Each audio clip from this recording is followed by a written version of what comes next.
Hey, ladies and gentlemen, we still have no countdown timer, so it's straight into the show. It's your Monday night episode, 9 p.m. Nights with Ping. How are you all out there? DJ, how are you? Andrew says Huntington Beach represent. Yeah, it's a good one, good photo. Penguin, hey Penguin. Geneva Hodge, missing from Belleville, Texas, found. Yeah, I did read about this one on the weekend. She left a note for her mum.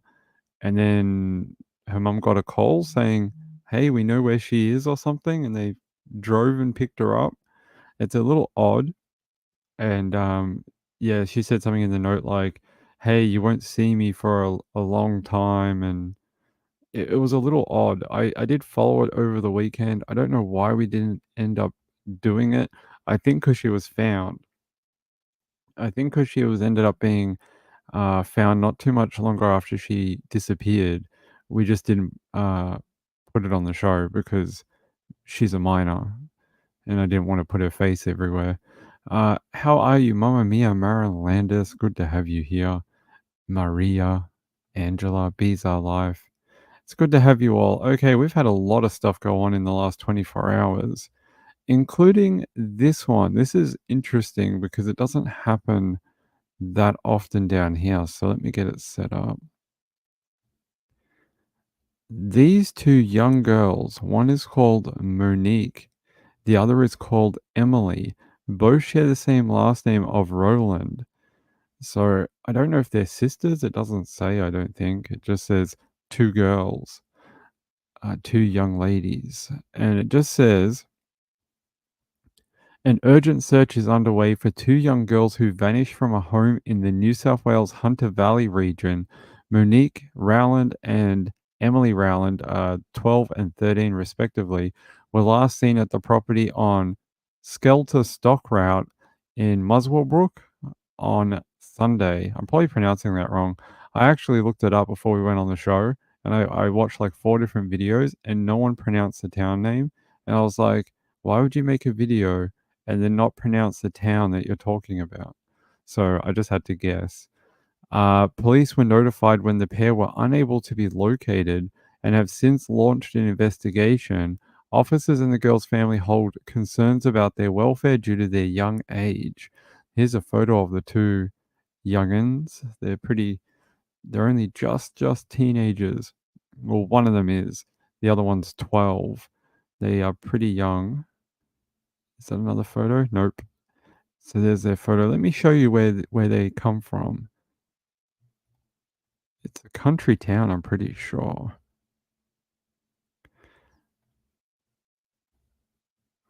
So that's where they. Let me just zoom out and let me check. Okay.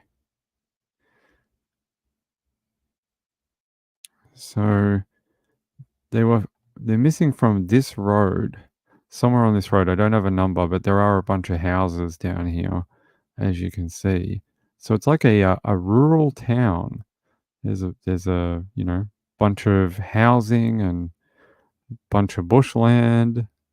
You get a little further out, you got farming, and then if you go really far out, you'll see it's in the middle of New South Wales. It's like, Sydney's where's Sydney? There, I know, somewhere down here. There's Sydney. They're all the way up here. They are, I would call this country area, a rural area. So this is sort of where they're missing from. I'd say somewhere around here where their homes are. They obviously live somewhere around here. And, yeah, so I don't know where they could have got to, being that they're sort of landlocked and they're in a rural area. I'm not sure. They look related. They do. They look very similar. Maybe they could be cousins. People said cousins in the chat. Maybe. Could be, maybe one of their, aunties, one of the mums has a sister or a brother and they had children would explain a lot. Hey Sharon, how are you? Yeah, I wish I had more information on it, but even searching online, the only other thing I have, where is it? Where's my police one? Here. So this is from the New South Wales government, the New South Wales police. They just said for editorial use only, no sub-licensing of blah, blah, blah, anything to do with the New South Wales police force. It says police are appealing for public information to locate two teenage girls missing from the Hunter Valley.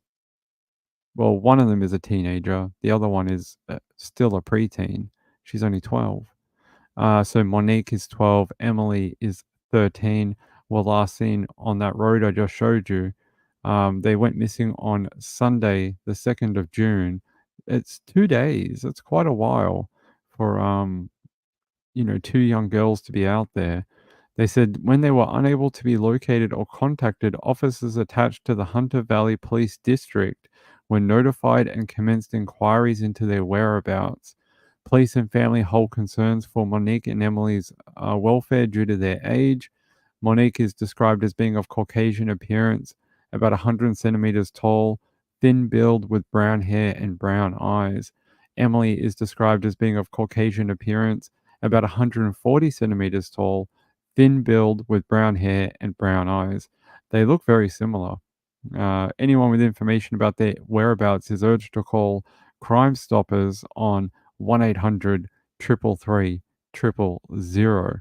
So, yeah, that's, you know, maybe they ran away, had an argument with mum and dad, something like that. It doesn't tell us what. There's another photo. There's that photo of them. I feel like in today's age, with all our cameras and things like that, there's got to be a better photo of them, like a school photo or something like that. 9 p.m. Monday to Thursday, we go at 9 p.m. Hey Jenny, how are you? Good to have you though, Cindy. I don't know who Nate is, but you might be in Nate's chat. Yes. Yeah, so two missing girls, not what we want to hear about. If anyone, we have people from New South Wales that are in this channel and this chat. If you see these two girls wandering about and you live in this sort of area, um, call it in to 1-800 333 000 Crime Stoppers and get them home to their family. It's too cold. They're too young to be wandering around for so long, and they need to go home to their families and be safe. So keep them in mind. Yeah, we spoke about it last night. There was a birthday party. Ooh, 200 people showed up. 25 shot, one died. It's really lucky that only one person died. The amount of bullets that were shot at that party was insane.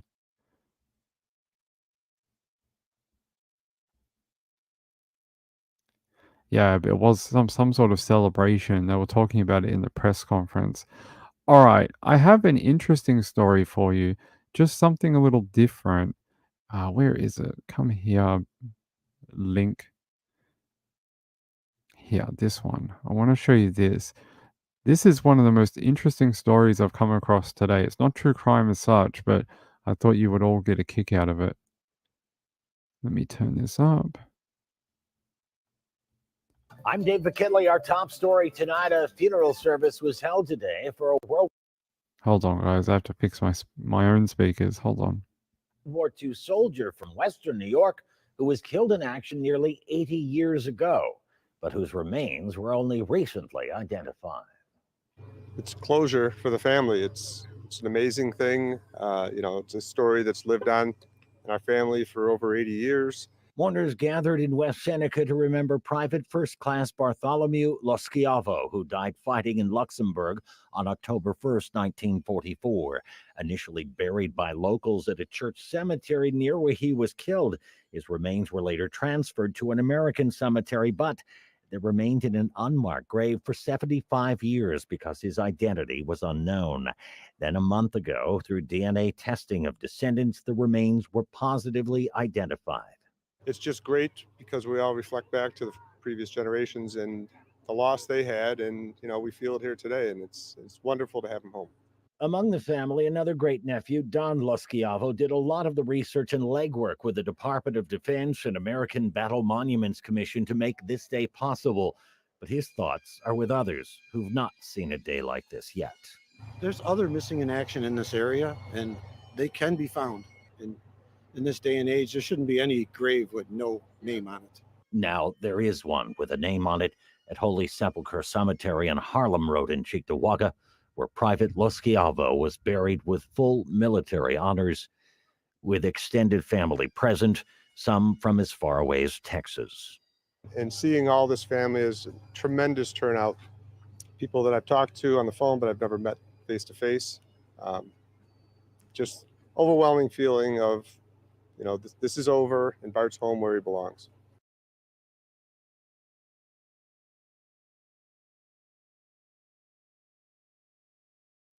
I love it. I love seeing something like that.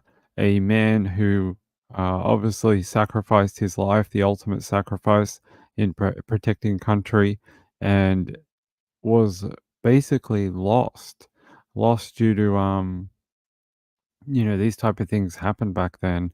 People would often be buried in random places and laid to rest, but they didn't know who they were. They were just graves of unmarked soldiers. And, it's nice to have him come home even after all these decades and so many people show up.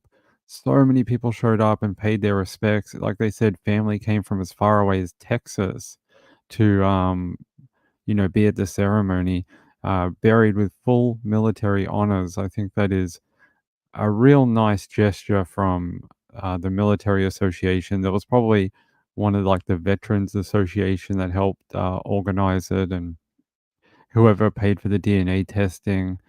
I think we're probably going to see more and more of these uh, come through as the DNA testing gets a little cheaper, as these veterans groups and that get more funding and are able to do a little more work in bringing these type of remains back to the where they should be. So I saw that today and I was like, what a great story. It's really nice to see that, and so close to when it was just a Memorial Day. So it's pretty cool. All right, there's your heart warmer for today in a way.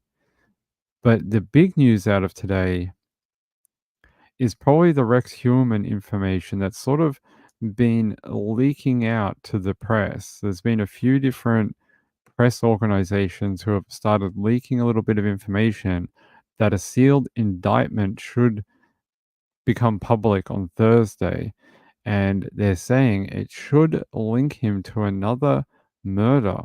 And that's why they've been at Manorville. That's why they raided his home again.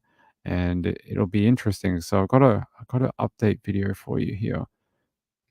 Let's watch this from NBC News 7 in New York, I'm guessing. Let's have a look. Scheduled to return to court later this week. And newspaper tonight reporting he's expected to be charged with another murder. So far, Huerman has been charged with the killings of 4 women.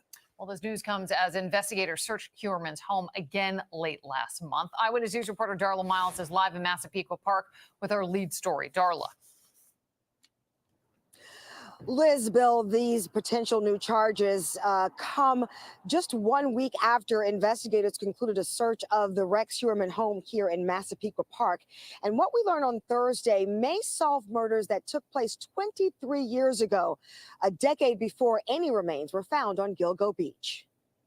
The rumors have been swirling for the past couple of weeks since the district attorney's office went back in 2.5 weeks ago and started executing the second search warrant at the house. 2 searches in 2 months, a wooded area in Manorville and the Massapequa Park home of Rex Huerman. A new indictment against the 60-year-old architect expected to be unsealed Thursday, according to Newsday. And while he's charged in the deaths of the Gilgo 4, 6 of the murders remain unsolved. Primary focus, again, in that basement, in that vault where the guns were kept, and also that little room. It's about a 12 by 12 room right outside that gun vault. The new anticipated charges, possibly connected to several April searches of a wooded area in Manorville. The dismembered remains of Valerie Mack were located there in November 2000. In July 2003, the dismembered remains of Jessica Taylor were located in the same wooded area. I'll stop it there for a second. When this raid took place, I actually posted thinking that this could be related to Jessica Taylor. It would be even more amazing if it's related to Valerie Mack. Um, I think the reason they want to do this, one, to bring justice to these girls who have been and their families who have been waiting in limbo, some of them for over 20 years. But it also pushes the timeline back. His timeline's like, what is it, 2006 or 7 or 8 or whatever it is. This pushes it back even more. Then you have another area. So at the moment we only have him at Gilgo Beach for the 4 people. Now you push him back and then you get the timeline even earlier. Now you have another area, Manorville.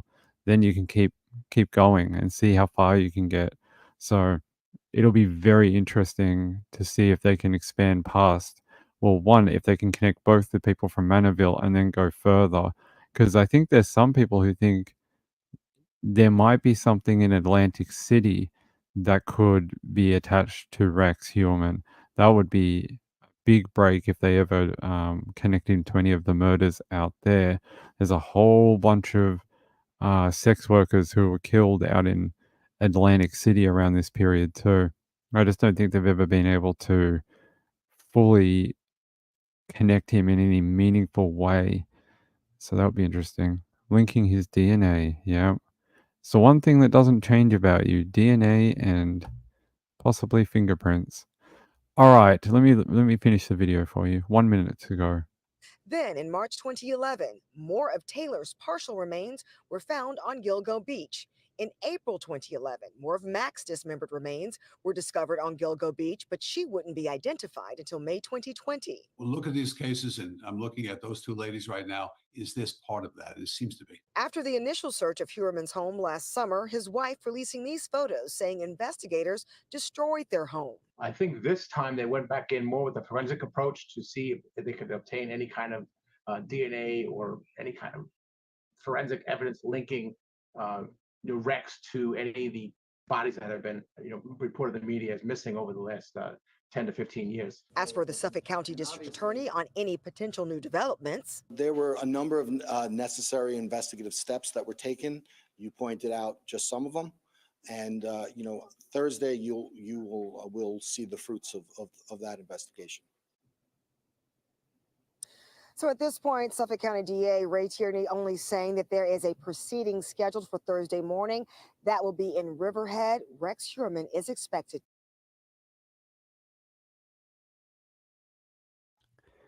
I'll be waiting for Thursday morning. I'll be up early in the morning, hopefully, to see that information go live. I cannot wait to see what else they might have him attached to. I think this is just the beginning. I always thought that when they finally arrested him, when they finally started linking someone to these murders, that this was just step one. Step one was just get a decent case against him. Luckily, they were able to do 3, and then the 4th one. Now we might have a 5th, maybe a 5th, maybe a 6th one. I don't know. We'll find out. But it's starting to come together. It must be just hard work, trying to, especially some of these ones that date back. You're looking at 2000, 2003, even earlier, and things get lost, stuff goes missing. They have changes in documentation systems, and evidence rooms get cleaned out, and stuff. It makes it harder the more time you go through, the more decades, the more changes of leadership, all that type of stuff. So I agree with myself too. All right. I can't wait for that. Thursday should be a good day, and we'll finally find out what they were looking for. I heard when they did this particular raid on his property in Massapequa, they would remove items, forensically test them, and then put them back exactly where they found them, like it had never gone, like they had never taken them. And I was like, that's a really interesting approach.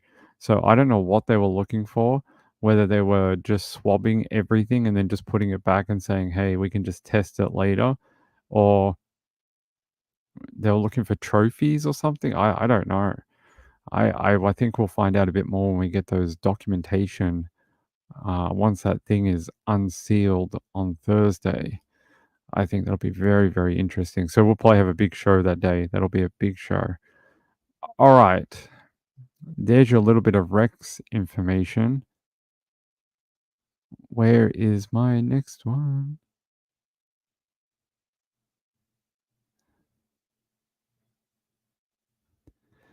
Hold on, guys. Let me try and bring this up.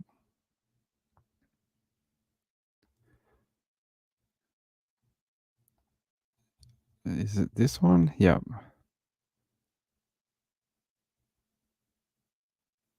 No. All right. Sorry, guys. Give me 1 second. This link decided it doesn't want to work. And I'm like, come on. We got a show to do. Give me a second. All right. Fine. Don't work with me then.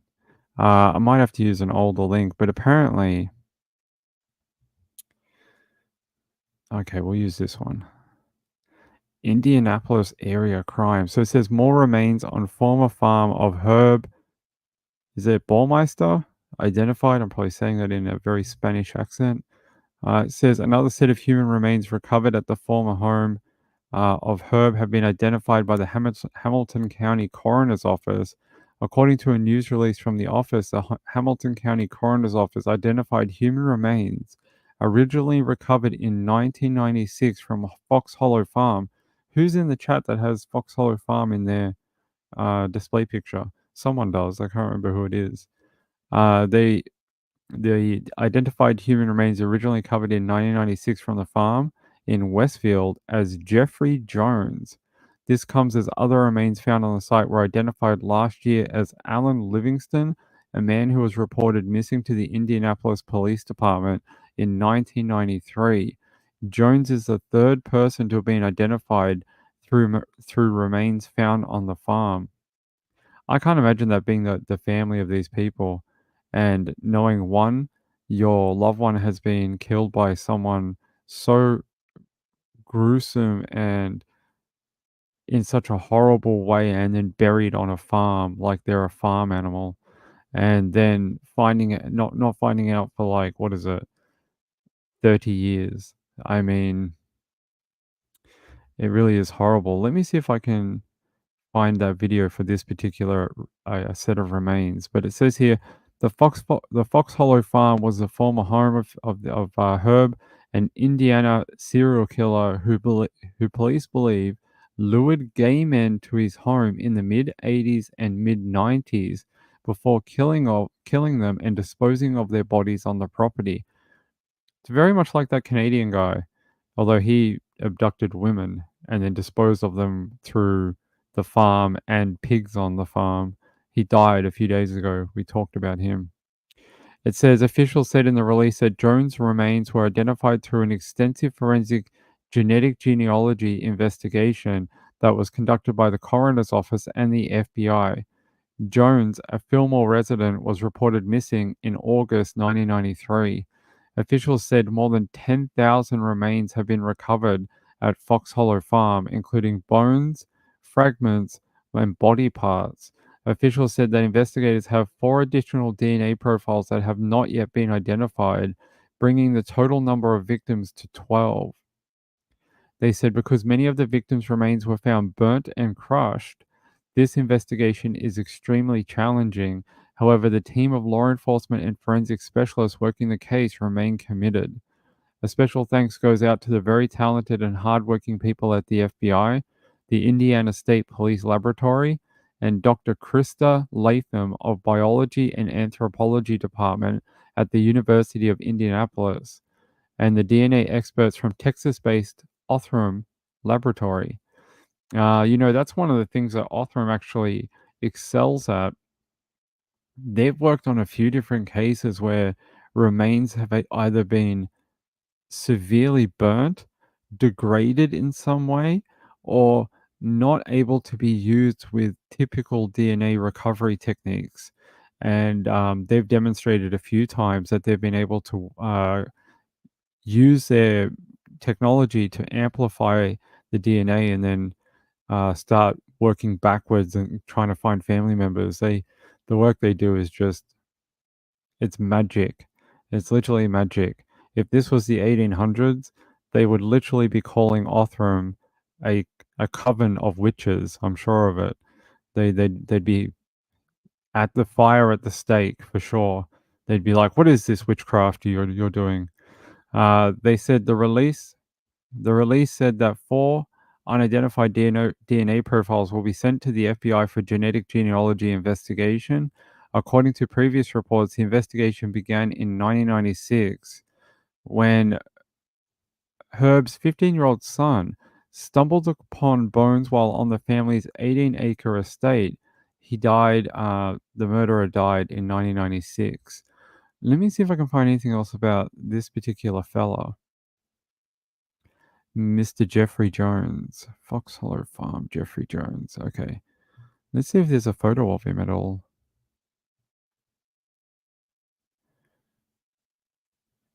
I can't seem to find oh, here we go. I found a photo. Here.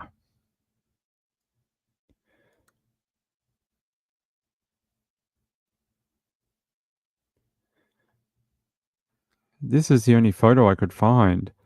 This is apparently a photo of the guy that was identified today. So that is, looks like a typical normal dude. Doesn't look like anyone, just looks like a guy. Hey, Marcelina, how are you? Hey, Deborah, good to see you. I think that would be a shock, right? You'd be like, I found a human remains on my farm. Someone must have died here. And then they come there and they find out it was actually your dad that killed everyone. Your dad was like this nasty serial killer who lured gay men to his farm for sexual gratification and then chopped them up and tried to dispose of their remains. I think you'd have to be, it would make your head spin for sure. It wouldn't be an easy thing to go through. Okay, let me see if I can find any.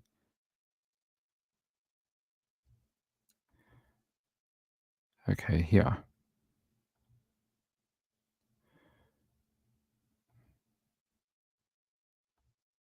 Of suspected serial killer Herb Baumeister. Our Emily Longnecker has been following these developments closely. And she now reports from the University of Indianapolis tonight, where they've helped police identify the remains that they found at that farm so far. Yeah, this is a case with a lot of history. We know that in the mid-90s, investigators identified 8 people from the thousands of bones and bone fragments found on Herb Baumeister's Westfield property, but many of those remains were unidentified for the past almost 3 decades, and they've sat here on a shelf at the University of Indianapolis. And today, the Hamilton County coroner announced that they've matched another remain to one of those 8 original people. The process hasn't been an easy one. These remains are 30 years old. They've been burnt, they've been crushed. So that makes our DNA efforts difficult. Still, the Hamilton County coroner says they were able to recently identify another remain belonging to Jeffrey A. Jones, one of more than likely 24 men who were alleged victims of suspected serial killer Herb Baumeister. Investigators already identified some of Jones' remains almost 30 years ago. Now, there are more. I think it's important that we give the opportunity to these families to bring as much of their loved one home. That's why just over a year ago, Hamilton County Coroner Jeff Jellison reopened the case to try and identify thousands of unidentified remains recovered from Baumeister's property. I mean, he's right. What would you do? Just keep them in a jar in a forensic lab forever and just be like, oh yeah, we already gave the families back a finger each. We'll just keep these here because it's too expensive and time consuming to identify every single fragment that we have up on the shelf here. I mean, it almost gets to the point where it starts being disrespectful to the victim, right? Because you're just like, oh, it's not worth our time. Let's just keep this bottle of fragments here. I know it's slow, methodical, sometimes very difficult and just time consuming and expensive work, but the one thing about justice is making the victims and their families as whole as you can, and you won't be able to bring back their loved one, but at least bringing some dignity to the person who was killed in such a heinous way is a small part of that. And if you can return as much as you can of the victim to the family, then you should do that. And it's nice to see that they understand that and they're like, well, the time has come. It's been, friggin' 28 years or whatever. I think we should start giving this stuff back and allowing the family to finally bury as much as they can, have a place to go to celebrate the life of their loved one and let it go. You're not going to charge the guy. He's dead. You're not going to get any more justice out of the situation. All you can do is identify the other few people. What they say, they got this guy. There was 8 originally or whatever, and they reckon there could be as many as 12. So a couple more to go. A couple more. Right, but it's been 30 years. We possess the technology now. I think it's more about funding and manpower now to be able to have people constantly working on it and not take away assets from other live investigations or they've got hundreds of people. There's people in plane crashes or found under building sites, and think of everybody situation you could think of about where you might find human remains. So they've probably got thousands of cases to work. So but it would be nice if they could get through it. It's pretty cool. All right, let's listen to the rest of the video. It started with a call for people with male family members missing from the mid-80s to mid-90s to submit DNA samples. Investigators hope to match those samples to DNA profiles from remains tested by the Indiana State Police. Early on, investigators ID'd more remains from Manuel Resendez, who, like Jones, was already positively identified in the mid-90s. Then last year, a brand new identification of Alan Livingston after his family provided a DNA sample. According to the coroner, this latest match to a remain belonging to Jones didn't come from a family DNA sample. Instead, the FBI discovered it after taking the DNA profile from the remain and putting it into a database, tracking DNA profiles from genealogy websites. Right now, investigators still have 4 DNA profiles with no matches to any DNA samples from family members of suspected victims. They're hoping the FBI will find a match the way they did with this latest remain. The power of genetic genealogy in this type of investigation just really, really just adds to our ability to identify unidentified people. And coming up tonight at 6, we'll tell you the Hamilton County Coroner's plans for the remains that go unidentified or that no one ever claims. He says it will be a way to honor these alleged victims.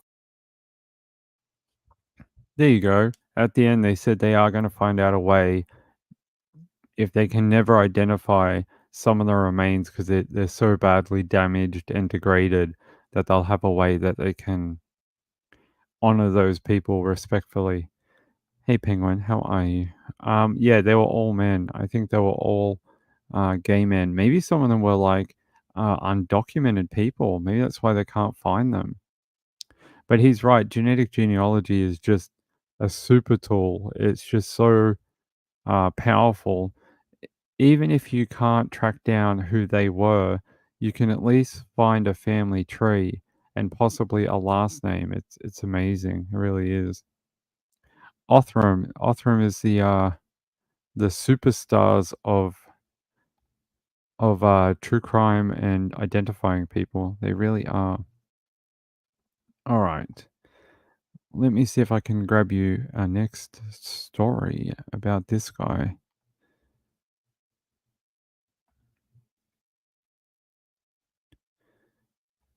Is it this one? Okay. Yeah. We're off to Alabama. Yeah, I can't remember what case it was, but there was a case where we read about it a while ago. A young girl and her partner had gone missing, and the family just thought they'd run off and started a new life. And I think they found out they'd been killed by a serial killer, and they didn't find out until like 4 decades later. It was a real sad story because the family really believed that they had just disowned family, run off, lived their lives or whatever, and were still alive somewhere. And they'd been dead not long after they were last seen by the family. They'd been killed. It was a really horrible story. Here is a awful story.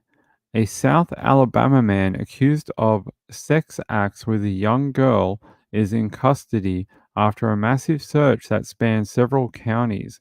His name is Colt Bryan Lakuya, 30, is charged with first-degree rape and first-degree sodomy. The investigation began on Friday when the Ozarkdale County E911 received a call from a Level Plains resident who described witnessing sexual contact between Colt and a girl who was under the age of 10. The alleged sex acts were taking place in the back of his vehicle. Mr. Colt, a registered sex offender and federal supervised release inmate, fled the scene before law enforcement officers arrived. Authorities said the suspect knew the young victim. Dale County Sheriff Mason Bynum said investigators began gathering information on the scene and a lookout bulletin was issued for Mr. Colt. Shortly after 10 p.m. Friday, an Auburn police officer spotted the suspect's vehicle abandoned in a parking lot on the Walmart on South College Street in Auburn. Dale County investigators traveled to Auburn with assistance from Auburn police and Lee County Sheriff deputies. They processed his vehicle. Law enforcement officers searched for the suspect, but he was not found. They said on Sunday, investigators learned that he was on foot near the Lee and Mason County line in Tuskegee National Forest. He was in the forest? What? It says the county sheriff office, along with the ALEA's aviation unit, SBI agents, and tracking dogs from the Alabama Department of Corrections responded to the area. The tracking dogs were able to track down the suspect for more than 4 miles before taking him into custody in a wooded area off Country Road 57. Dale County deputies traveled to Macon County to take custody of him. They said, I would like to thank the sheriff and the members of the county sheriff's office, the DOC canine teams, the ALEA for their relentless effort in capturing Colt. Also, the Auburn Police Department and the Lee County Sheriff's Office for their assistance during the investigation. Individuals like Colt who prey on young children have no place in our society, the sheriff said. He is a convicted sex offender, so this wasn't his first time victimizing a young child. But he says, I pray that it is his last one. Yeah, let's hope that he never sees the light of day again and can't get near any children for the rest of his life. They said, I applaud the efforts of those in law enforcement who made it their mission this weekend to put him back behind bars where he belongs. He definitely belongs somewhere, possibly hell, but I'm not sure they have any bars down there. Let me find out if I can find you a photo of this creeper. Oh, yes, I have photos. Here's a photo of this creep. He definitely looks like what you'd suspect. Yeah, good doggies. That's right, good doggies. They definitely deserve a bone, a milk bone tonight. Good working dogs. Yes, he's shown a propensity for one, not following his parole. Two, that apparently little children are just so irresistible to him that he's willing to risk his own freedom again. after already being released from jail at least one time. So I think you do it once and you go through the prison system, you get out. If you reform your life and you don't touch children again or whatever, fair enough. I guess you get a second shot at it. You do it again, and they literally should just be like a 2 strikes and you're out policy. You do it again, they just put you in jail. It's a no release ever, because you've just shown that even after being taken out of society for a period of time, you just can't help yourself. You see a young child and it's somehow the most irresistible thing in the world to you, then you don't get to be in our society. You should have to go bye-byes for the rest of your life. This guy's just a freak. I was trying to find more about him, but this doesn't seem to be a lot. It's interesting for something that went for a 2 or 3 day search in the forest. It doesn't seem to be a lot. Maybe under his shortened name. Hold on. Weird. There's not a ton of. Must be a very localized thing. It says that he was transported back to Wiregrass after arrest in central Alabama. Just seeing if there's any new details here about what they've done to him. Nope, just that they're going to get him back to the county and put him in jail. So they're saying it's really good of the person who made the call to the dispatch that dobbed him in and said that he or she witnessed him sexually abusing a child in his vehicle. I mean, that person is possibly saved that child a lot more stuff. Juicy Jules, what are you typing, my friend? 1-800-333-000, not quadruple zero. That's the Australian number. New South Wales, Juicy Jules, New South Wales. It's not quadruple zero, it's just 000.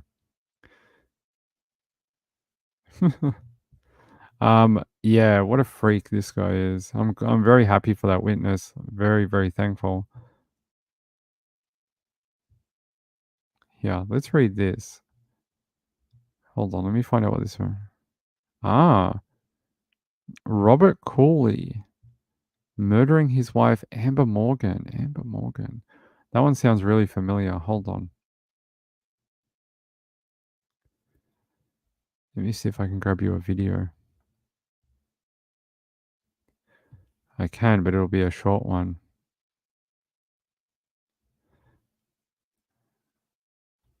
All right, it's not going to play for me. That's okay. It says Robert Cooley faces initial hearing Tuesday on charges of murdering his wife. Amber Morgan, murdering his wife. Let's talk about this. Let me see if I can bring up a thing for it. If my net will work, it's running real slow.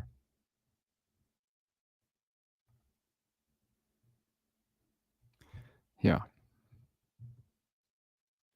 Saturday in a shooting on Armory Drive as a kindergarten teacher. Police say 25-year-old Robert Cooley admitted to beating, then shooting 26-year-old Amber Cooley. They arrested him outside the couple's home. Police did find a gun inside it. Amber Cooley was, again, a kindergarten teacher at Victory College Prep. She went by her maiden name, Amber Morgan. We have a crew working on this story right now, so make sure you look for an update on News 8 at 5.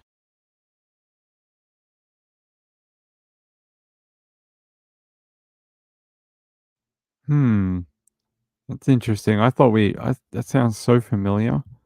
Maybe it was a different teacher that was murdered by her husband. It says here, Robert Cooley faces an initial hearing on Tuesday, which is tomorrow, on a charge of murdering his wife, Amber Morgan, Saturday morning on Indianapolis's northwest side. A preliminary probable cause affidavit quotes Cooley as telling officers arriving at his home in the 3000 block of Armory Drive. He said, I took my wife's life and I did something bad. I need to go to jail. Well, at least he knows where he needs to go. Inside the home, IMPD officers discovered the 26-year-old woman's body beaten beyond recognition, her throat slashed, and dead from a gunshot wound. Garrett Cooley told police that his brother had FaceTimed him, shown him his wife's body, and said, I just killed Amber, bro. Amber's mother and her daughter had reached out on Friday night seeking assistance in gaining a divorce. She emailed me and asked if I could get a petition for dissolution of marriage papers together to help her get out of the situation. Hart said her daughter became a mother last month to a baby girl, and the pending arrival of the baby caused Cooley to spiral out of control. And she says, and the last 5 weeks as a new mom, she called me almost every day and said, this is the greatest job I have on earth. Amber was a kindergarten teacher in the Victory College Prep Network. Amber Morgan's warm smile, nurturing spirit, and caring heart set the best examples for our youngest and most impressionable students, a statement from her school read. Corey Morgan told me that a chance meeting on Friday with his daughter and new granddaughter likely set Cooley off. He was very angry from me running into her. He was angry all day, said Morgan. He threatened me. He tried to engage in a physical altercation with me. He was angry all day. Morgan said Cooley had been manipulating his daughter, who was financially responsible for her husband's lifestyle. We think he tried to confront her, and she told him something he didn't want to hear, and that escalated rapidly because he was going to lose his opportunity to be with her. What a poor excuse for a man.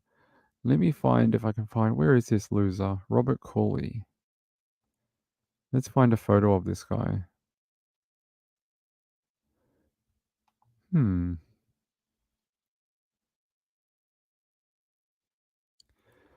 don't have a photo of him. That's interesting. Maybe when he goes to court tomorrow, we'll be able to get a photo, but I don't have one.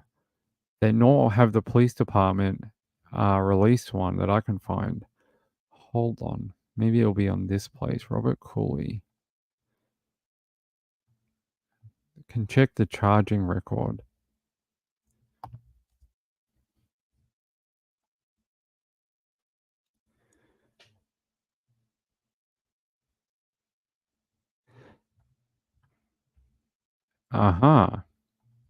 Here. There's a photo of him. According to Wish TV, WISH TV, there's the same guy admitted to murdering his wife, 26-year-old Amber Cooley, although she went by her maiden name of Morgan. So you should probably address her as Morgan. There's his photo. He does not look like he just murdered someone. He looks like someone forgot to give him his fries at McDonald's. He looks mildly disgruntled. Hey, Red Like Wine, how are you? Maybe. Yeah, it must be very hard for when little kids lose a teacher in that type of situation to something as brutal as murder, because it's hard to explain to children why their teacher is not coming back. They'd be like, oh, she doesn't like us, or she got a new job, and you can't be like, yeah, she just moved away to have a baby or something. You can't say that because that's not what happened. So it must be very hard on her students as well. He is a creep. Hopefully that hearing tomorrow goes well. No bail. No bail would be good. No release. I doubt they will. The fact that he admitted to it to officers is a pretty good one. They say here Robert was found leaving the residence through an open garage door with blood on his clothing, confessing to the crime to officers. In an interview with officers, Robert confessed to beating, shooting, and cutting his wife. He was taken to the Marion County Jail, held without bond, and faces a preliminary murder charge for Amber's death. Yeah, It says here, Officer Tommy Thompson stressed the importance of seeking alternatives to firearms during difficult times. Thompson also said the IMPD chaplains and Department of Child Service workers were present to support the family. Yeah, because the little baby lost its mum, and the dad is just the drop kick. So you can't be giving the baby to him. He's going to be in jail for the rest of his life, probably anyway. So this little baby doesn't have a mum or parents, so it's going to have to go to one of the family members. So you're going to have this lifelong victim here of his heinous act that never really had to happen. His lawyer has some work ahead of him to build a defense. I don't know how you build a defense after you admit to the crime to officers. You'd have to somehow get it recanted, and that's probably very difficult when it's probably on their body cam. I mean, we say on this channel all the time, just because you commit crimes doesn't make you very clever or smart. Normally, those two things are missing from people who commit these type of crimes. All right, that was an interesting one. Don't like hearing about women being beaten and shot, though. Let's see what else we have on the list. Actually, I had one saved for you. Where is it? Let me check my my bookmarks for you.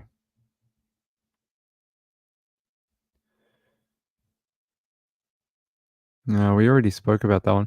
You know, I think her family spoke out. Remember yesterday I brought you the story about Kelly Ann Carmichael, and they found her body after in the Blue Mountains? I thought I saw an article that her parents had actually spoken out.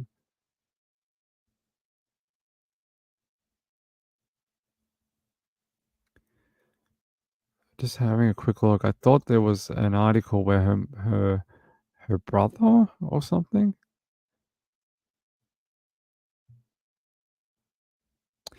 Unfortunately, no, I don't have it. Oh, yes, family speaks out after remains found. There we go. Unfortunately, I can't access it. It's under a pay lock. But, yeah, very sad story. Oh, there's her parents right there. There's her they're Miss Carmichael's parents, Margaret and John, but that was in 2011, you know, 13 years ago. So, but I know her family has come out and basically said that they don't believe that she voluntarily left this world. They think that she was definitely murdered. They just they steadfast refuse to believe that she, you know, was responsible for her own death. They said, while police initially believed the young woman who suffered from schizophrenia may have, you know, left this world voluntarily, the family consistently maintained she had been murdered. Homicide Squad detectives eventually took control of the investigation, canvassing the search areas in the Blue Mountains, but their efforts were fruitless. An inquest in 2009 conducted by Deputy Coroner Karl Milovanovich concluded that Miss Carmichael had died, but it could not be determined when, where, or how. But now they found her on that cliff. So there might be a chance for a new inquest now that they have a body and they have more information about where she was located. Yeah, maybe they could reopen the inquest into her death. It says the state government later acted on the inquest recommendation, offering a $200,000 reward for information on the cold case, forming a special strike force. And they've had a bunch of appeals. Apparently, they came forward asking for people to give information. No one ever did. And it wasn't until a police officer was working a different case, he was abseiling down the cliff face, that he spotted the remains of Kelly. He just saw her in the cliff face and was like, "Hey, there's human remains here." And they're like, "Well, it's not the person we're looking for because these are very, very old." and it ended up being her. Hey, Beth B, how are you? Squeaky clean, that's the best way to be. Hey, Emily Narb, how are you? Emily Narb says, so now, yes, reopen. Yeah, you would have to hope that they would reopen. Yeah, it's very remote, very hard to get to. I don't know how you would put a body there deliberately unless you push them off. Let me show you. Where's my link here? Kelly Ann Carmichael.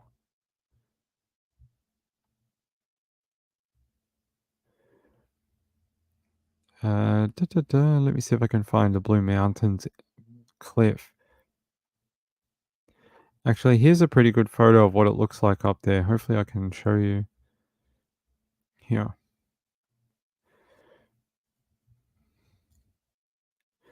There's what it looks like up there. You have these sheer drops that you just can't get away from.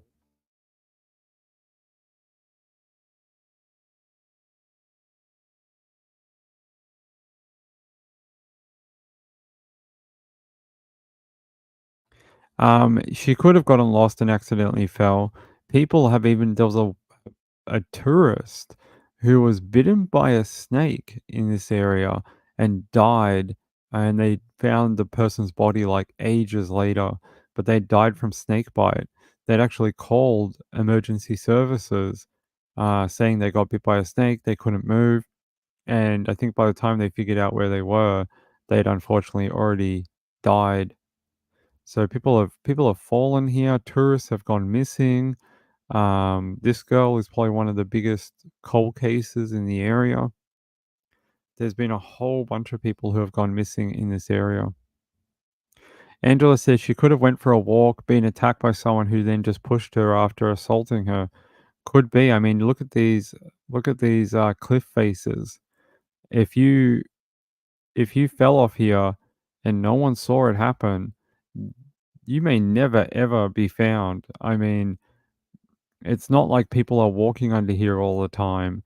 A lot of this is like uninhabited bushland where people just don't go.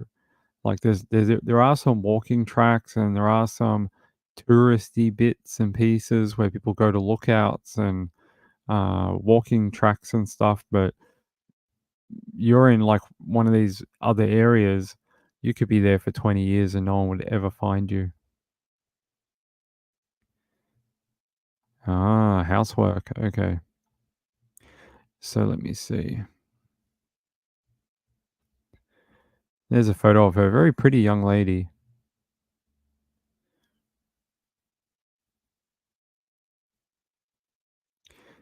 So they said here, police discovered Carmichael's remains in bushland near Katoomba during an unrelated police operation where officers were abseiling down a cliff. The human remains initially located and seized have now been formally identified as those of missing person Kelly Ann Carmichael, and her family have been notified. Personal items Miss Carmichael took with her to the area had previously been found, but human remains had not been located until now. On the day of her disappearance, Carmichael had left most of her belongings at the hostel, telling the staff that she was going for a walk. When her parents hadn't heard from her in 5 days, they were shocked to call the hostel and find that her personal ID, wallet, phone, camera, toiletries, and cards had not been picked up at reception. Much media speculation ensued, with some theorizing her disappearance was the work of a serial killer. I mean, I don't know. Could go either way. You'd have to have more information, something to tell you that, you know, I don't know. Her family really believed that she would never ever, um, take her own life in that fashion. They never ever gave up thinking that someone had hurt her, which is interesting that the family has that much conviction that she wouldn't do that. They said there's no way she'd do that without telling family or leaving a note or, informing someone that she wouldn't leave her family in that kind of distress for 2 decades of not knowing where she was. Apparently, she wasn't like that. But I've heard weirder stories. So you've been extremely busy, Sherry. Okay.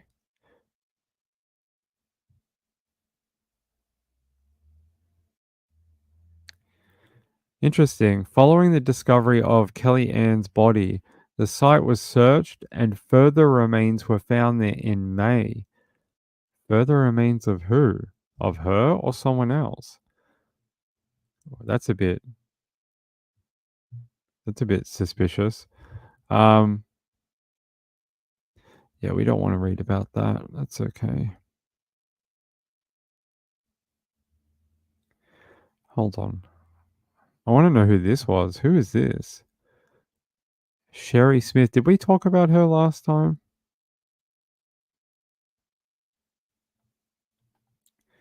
This is another one. I don't actually know this one. Shari Smith was 17 years old when she was abducted by a stranger at gunpoint on May 31st, 1985. I was 1 years old, so no wonder I don't know it. Maybe you guys know this one. Do you guys know this one? Is this American? What country is this from?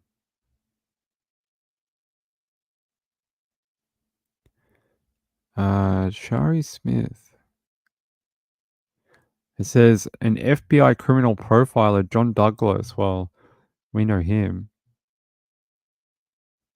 They're doing a documentary on her. Okay. There must be because A&E television is on it. Okay, I can't say I know this one at all, but maybe you guys do. I just saw it in the side panel and I was like, oh, I'll have a look. Guess you already talked about the body found in the Cumberland River. Did we talk about that? Did someone send me that? That sounds so familiar. Hold on. I've said that 4 times today. Let me check my notes. Someone sent me something about a body being found somewhere. Hold on.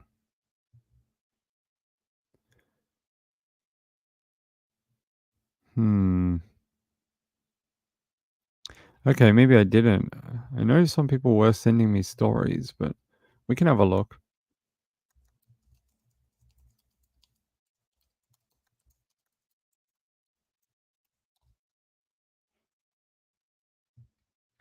It looks like they identified who it was. If this is what you're talking about. A body recovered from the Cumberland River Sunday afternoon has been identified. The Nashville Fire Department officials say a body found in the Cumberland River beyond recovery on Sunday afternoon, meaning he was dead when they found him. The person has been identified as 48-year-old Toby James Douglas. Someone called 911 to report the body floating in the river. Crews were then sent to the location and using the What 3 Words app were able to maintain location updates until they found and recovered the body. Okay, there we go.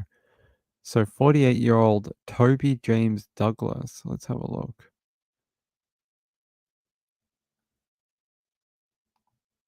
They said a death investigation is underway. Let's see if they'll play the video for us. News right now, Metro Police just told us the person found in the Cumberland River has now been identified. We know someone called 911 after they saw a floating body over the weekend. Police say a 48-year-old Toby Douglas was found in the river. It is not clear right now how he died. A couple of weeks ago, you may remember Metro Council passed a resolution that aims to make the Cumberland River safer. Ahead at 5 o'clock, what the changes are and how soon they go into effect. Growing up, Zaylin Washington will tell you the odds were never in his favor. Early life was filled with a series of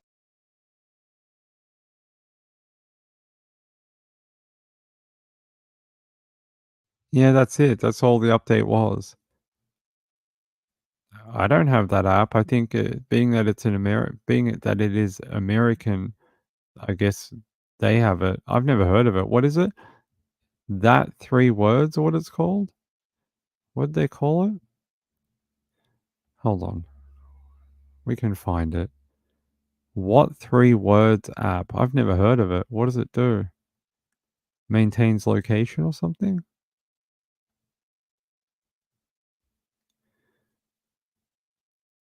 Oh, okay. So it must be like 3 words mean a location. I get it.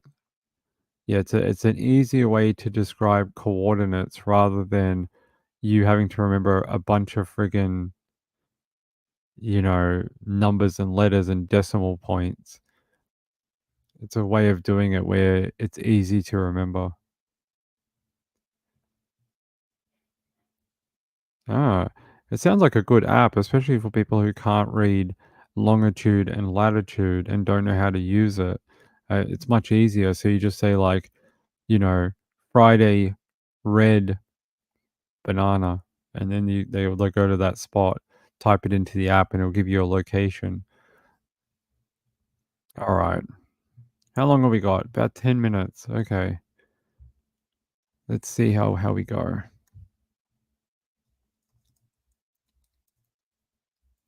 And then we've got the late show at midnight. So we'll be back at midnight. So we've done the teenage girls. Really wish we would have known more about that cult guy, but very weirdly, when you search his name, like hardly anything comes up. No, we don't want to know about a drug overdose. All right.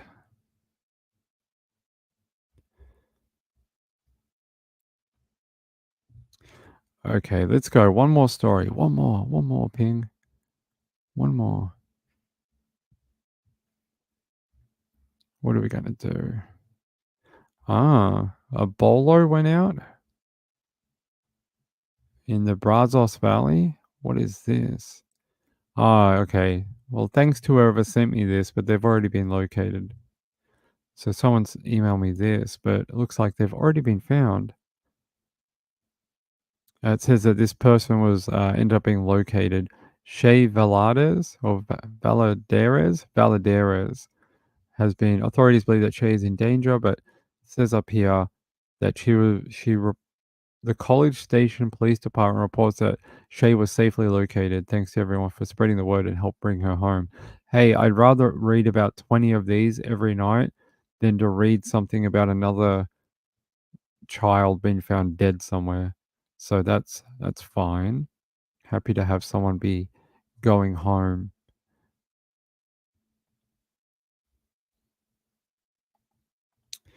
All right, we'll go to LA then.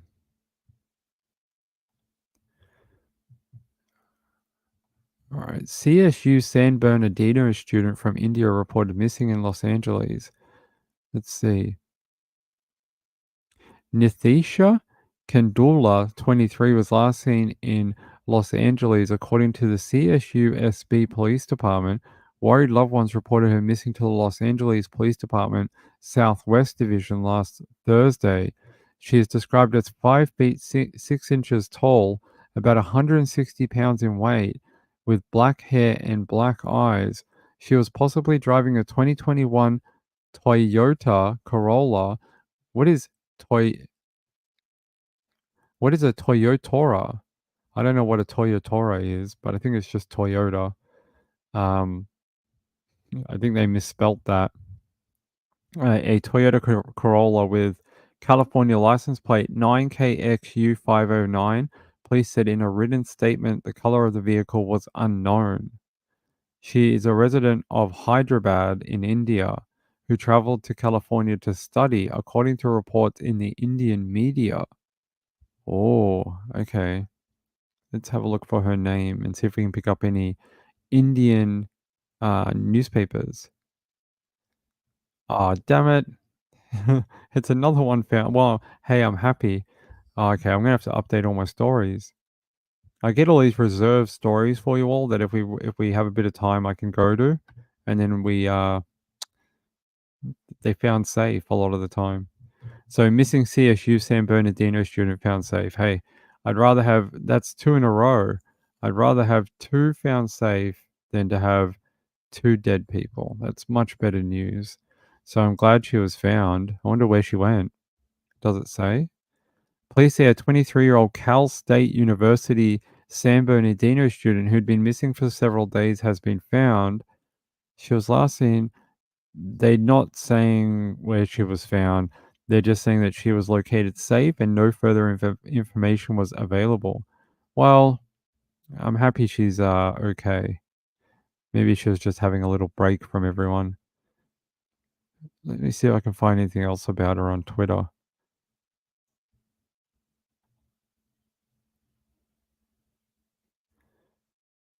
That was 4 hours ago that they reported her safe, apparently. I'm just trying to see if there's any update on what happened to her. Yeah, it was only a few hours ago that they've put out a located safe image for her. Here, I'll upload it for you.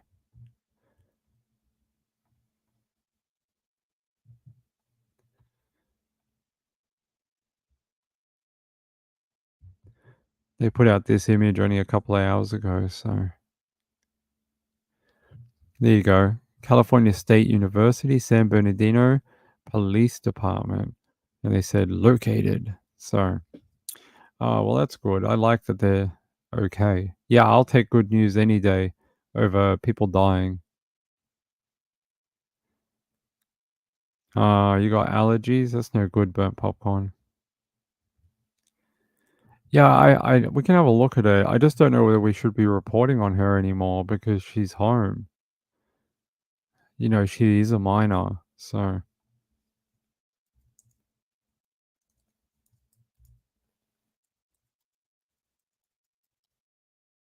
You know, the normal thing that people do when minors are found is that you stop reporting on it.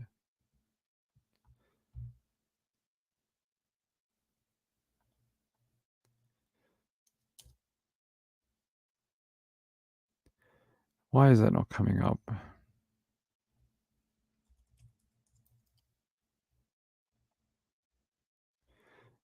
That's not how you spell her name. Geneva Hodge. Okay.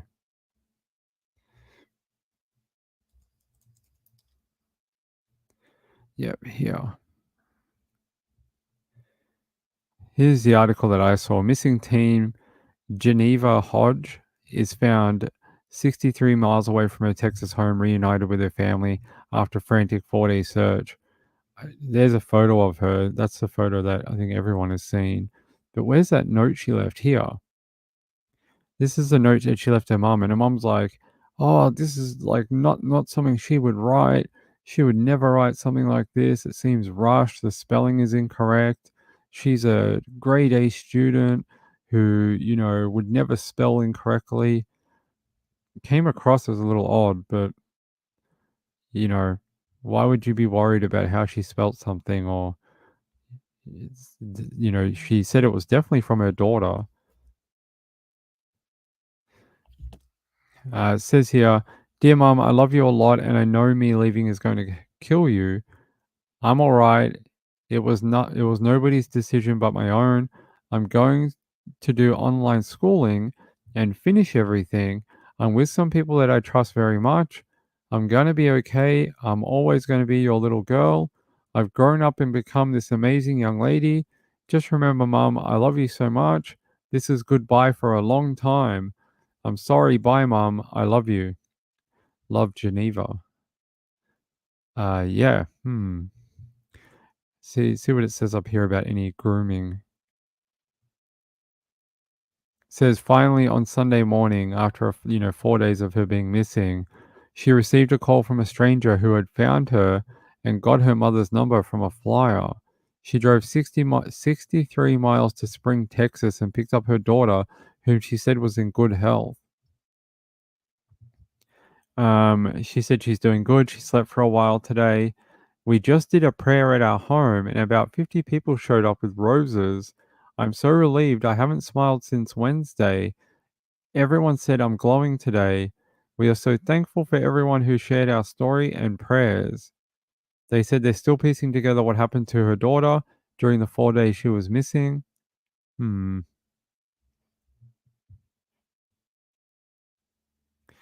Something tells me that, yes, one, possibly grooming. Two, there may be just some maybe family issues there. Let me see if I can find anything about if they think they can find a guy related to it or not.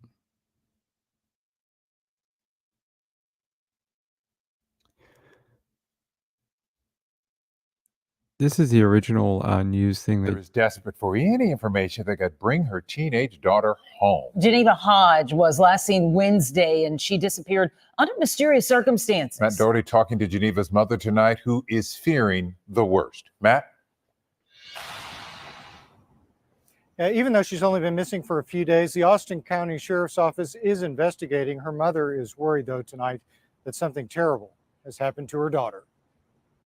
She's never done anything like this. And tonight we spoke with the mother of 17-year-old Geneva Hodge. She's a good kid. She was excited about her senior year. She's going to be the captain and color guard. When Frances Schrader went into her daughter's bedroom on Wednesday morning, she wasn't there. And I had found a note on her pillow. A note that Frances says made no sense. This will be the last time you hear from me for a very long time.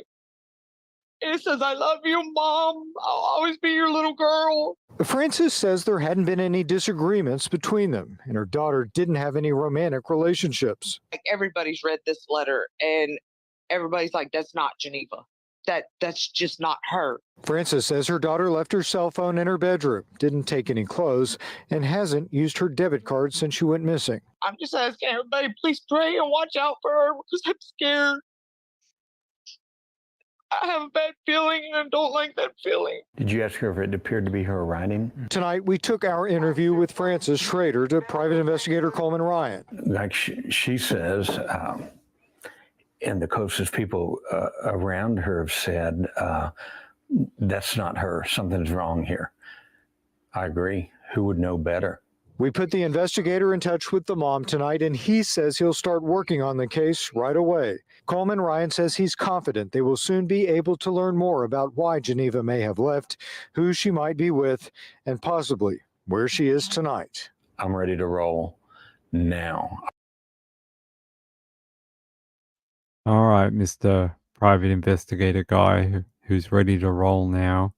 I don't know, guys. Yeah, I think there's more to this story, and it might take a while to come out, but it'll come out. No one in life has a happy pictures, Kodak moment family. There's always stuff going on. It doesn't matter who your family is, so I don't know. There's something there. I can't quite put my finger on it, but there's between the note, her not taking stuff, and then there's just something wrong, and I don't know what it is because they haven't really said much, but there's just something off about the whole thing. And you know how she said like, "Oh, my daughter has no romantic relationships." She's 17.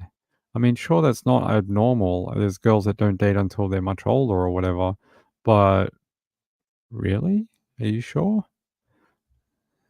Bit odd. No, I didn't see that, but didn't she get kicked off the case anyway, that girl? Sorry, not girl, she's not a girl, she's a woman. That woman. I thought I saw a thing that said she got removed from the case or something. I don't know, I haven't been following it. But yeah, we'll find out. I'm sure we'll find out more about this young girl who ran away at some point. No, I haven't followed anything of those ladies at all, unfortunately.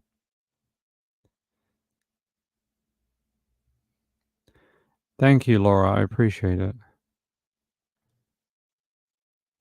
All right. Thanks, Laura. I'll show that one on the late show. We got to wrap up in a minute. She was the only sane one. Yeah, but I don't know. The last thing I saw from that lady was that she'd been booted off the case. Past that, I didn't see any updates from her. Right. Deborah says 17-year-olds don't tell their parents everything. it's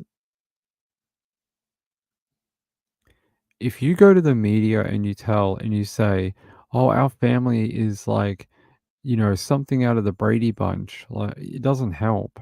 You got to tell, if you got to tell investigators the truth, and there may not be any arguments, but that doesn't mean there's no angst within the family. There's no tension within the family. Just because you don't have an argument doesn't mean there's things that your daughter doesn't like about living at home, or doesn't appreciate your rules or whatever. She may not complain about it, she may not argue about it, but doesn't mean she doesn't not like certain things about living under your roof. So I would wonder about that.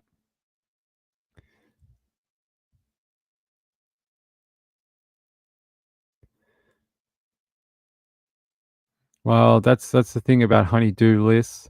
Sometimes they get done, sometimes they just don't. Sometimes we pretend not to see them. Yeah, it is interesting. I agree. But I would want to see what evidence led her to believe that he ran away, and what is so substantial that she formed that belief. Maybe it's on her tweet. I don't know. I haven't seen it, but that's what I would want to know. Yeah. All right. I think we're going to wrap up in a couple of minutes. We'll be back for the midnight show. If you're on the East Coast, it's around midnight. We'll be back on. If you're on the East Coast, West Coast, Pacific time zone, I think it's like 9, 10. You guys would have to tell me. I'm not good with the time zones. But I think it's about midnight Eastern. So whatever the time difference is.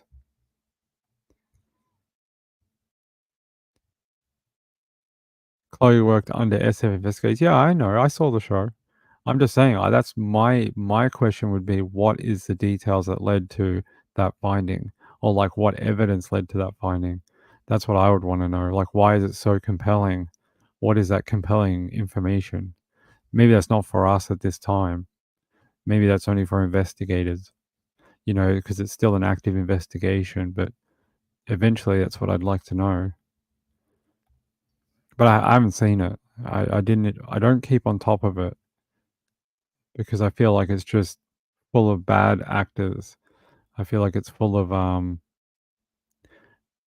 people just wanting to muddy the waters of the investigation. So I've sort of ignored it until something comes that is from the mainstream media. Then I'll pick it back up. All right. Let's get out of here. I don't know what's Trish doing. What's she up to? Let's see. Let me go to her. Let me go to her channel. Let me see. What does it say? She's doing CrimeCon updates, Valo Daybell, Ramsey, and BTK. Well, that must be Kelly. Not Kelly. Kerry. Kerry did some stuff over the weekend with CrimeCon, and I think she did a couple of really big interviews. Great lady. If she's going to be on with Trish, go listen to her. She has some of the most amazing insight into what it's like to grow up, with your dad who did some pretty messed up stuff, and what it's like to live with that as an adult. She's a great lady. I love listening to her. Hey, Laurie. How are you? It is. That is the word for it. All right. Hey, I love you all. We'll be back at about 2 hours from now. 2 hours, hour and a half, something like that. Depends how long Trish wants to go for. But it's when she's finished, come back here. There'll be a chat waiting for you. I don't think I have to check anything, but I will quickly. All right. Hey, I love you all. I'll be back for the late, super late show. Have fun with Trish, and have a good night. I'm gonna go look at this letter that Danny is talking about. I'll be back in about an hour and a half. See you later. Thanks for subscribing, everyone. Peace out. Bye. Desperate for information that can bring